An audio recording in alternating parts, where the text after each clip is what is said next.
Hi everyone, welcome back to the recording of this week's blog. I really appreciate you being with me again. So let's get started. The title of this week's blog is called Sadness, Sorrow, and Gratitude. One of the hardest things for me to define is the difference between sadness and sorrow. They kind of seem like this two words meaning the same thing, but then I knew that they felt different. And due to my kind of inquisitory nature that wants to know the answer to everything, I needed to explore this. Now, the dictionary definition between the two doesn't really help too much either. It says that sadness is a state of unhappiness, while sorrow is a sense of deep distress, disappointment, or sadness. Then sorrow is just a more intense feeling of sadness. So there's not much difference, is there? Or is there? So let's explore this a little. So another thing, how does gratitude fit into this discussion? Can a state of gratitude negate or wash away our feelings of sadness or sorrow? Is it possible to be deeply sorrowful and grateful simultaneously? Maybe gratitude is more a state of mind and a source of intention rather than a feeling. We can choose to be grateful for what we have, or we can choose to be ungrateful for what we don't have. My pursuit of this topic, of course, was from a spiritual perspective, but sadness and sorrow are two emotions that can either move us closer to our Creator or farther away. They're also two of the most difficult emotions to bear. And the feelings that they generate can lead us either on a more spiritual path or possibly down a dark road of bitterness and anger. And those dark feelings also can cause us to behave in ways that are in complete contrast to the love that we all innately and infinitely are. We all feel sadness, no matter how young or old we are. Some reasons for sadness seem kind of trivial to a lot of us, but for some, they can feel devastating. Why? Well, the answer to that question could be the topic of an entire book. And I'm not a mental health professional, so I cannot address this from that perspective. Yet, I am a spiritual teacher, and I can tell you that our past lives can deeply affect our reaction or response to events and circumstances. If, for example, our husband or wife in a past life left us for another person, we may have deep fears of abandonment and betrayal in this life. Those fears can affect how much we are able to trust while we're in a relationship.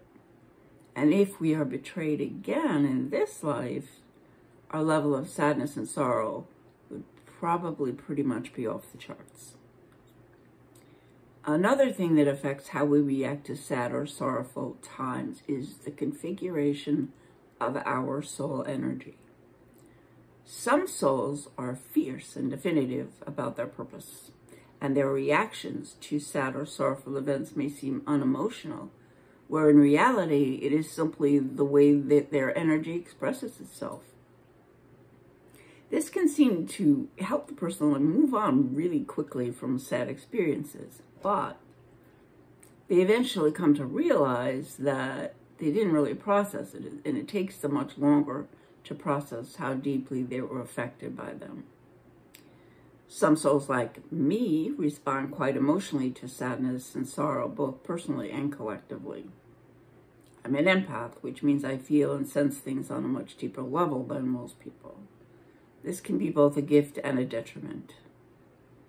I sense and know things before they happen, or I can hear the real truth beneath the words that someone is speaking. In other words, I hear what they're saying, but I also hear something else that they're not saying. In the context of this discussion, I react and respond quite emotionally to all the sadness and sorrow throughout the entire world.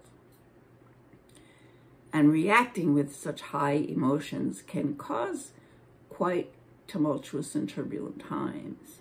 However, once I work through those emotions and then try to figure out the purpose for the circumstance, whatever that purpose was, and everything happens to us for a reason, we know that, and how I can grow from it, I can then process it and move on.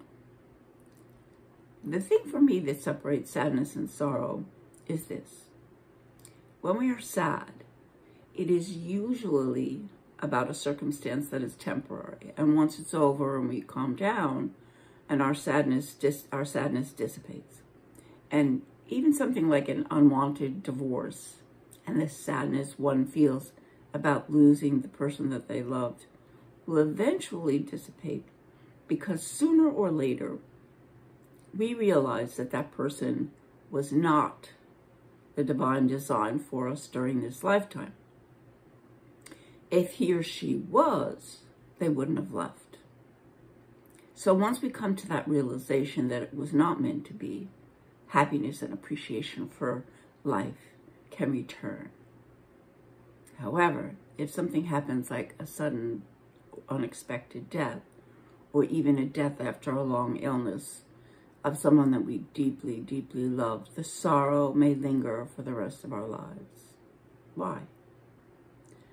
I think it's because by the standards and through the perspective of the temporary physical world, death seemed permanent. And from a physical perspective, it is. We can't fix it. No matter how hard we pray, that person has gone home. And we will not see them again until we go home as well. That kind of endless sorrow can evoke deep, breathtaking, gut-wrenching sobs many, many years after the person's passing. So does this mean that in the above situation, we will never, ever be happy again? Not at all. And here's where gratitude comes in. Learning to be grateful for the littlest of things at as early an age as possible is the elixir that will help us get through the times of devastating sadness and sorrow. I have a neighbor who is a perfect example of this, and she is one of the greatest heroes I know. She lost her husband, the love of her life.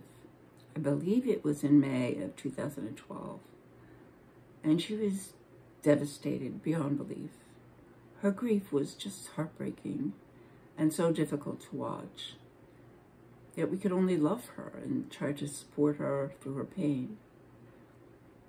Yet, she took her grief and the intense love she has for her husband and decided she was going to live as fiercely as she could.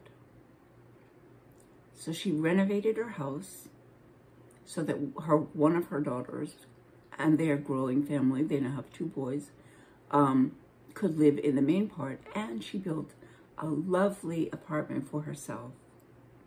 Her other daughter is married too and also has a little boy, and she's intimately and voraciously involved in their lives. She's active in her church, always has been, and has dozens of devoted friends with whom she travels with and just enjoys their company. She loves flowers, and every spring I see her outside on her knees, planting and tending to her new garden for the season. Every Christmas, she brings us a poinsettia. And every Easter, pansies or some other beautiful spring flower or plant.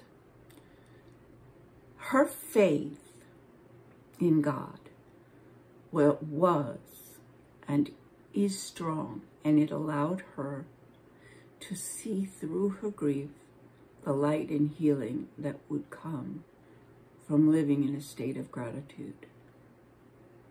And she seems to be grateful for life. grateful for the sun that shines and the rain that grows her flowers and the hugs from her kids and her grandkids. And that's what makes her life joyful and happy despite her sorrow. And will the sorrow ever leave her heart? I kind of don't think so. She still is in love with her husband. From how she talks about him, it seems pretty apparent. So I don't think so. But I have a feeling that her husband must be so proud of how she chose to go on, not just living, but enjoying every moment God has gifted to her while here on earth. So basically, sadness and sorrow kind of blend together like paint spotted on a canvas. We will all experience it, some more than others, but what will always be there for us in our darkest hour is gratitude for our many blessings. And by the way, keeping a gratitude journal is one great way to always practice being grateful. Even if one day, the only gratitude you had for that day came from something as simple as a stranger that you let go ahead of you in traffic, blew you a kiss as she drove by. And yes, that happened to me the other day. And I still smile when I think about it. So let us all look around us. Maybe get yourself a journal and start a gratitude journal. And just write down the big things, the small things. Each day, write down a few things that happened that day that made you feel grateful for your life and for the people in your life. And let's just make note of all of those things that we're grateful for.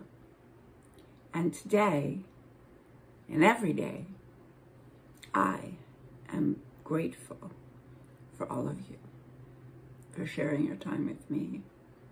And I hope everyone has a week filled with beautiful, fun experiences and lots of things to be grateful for.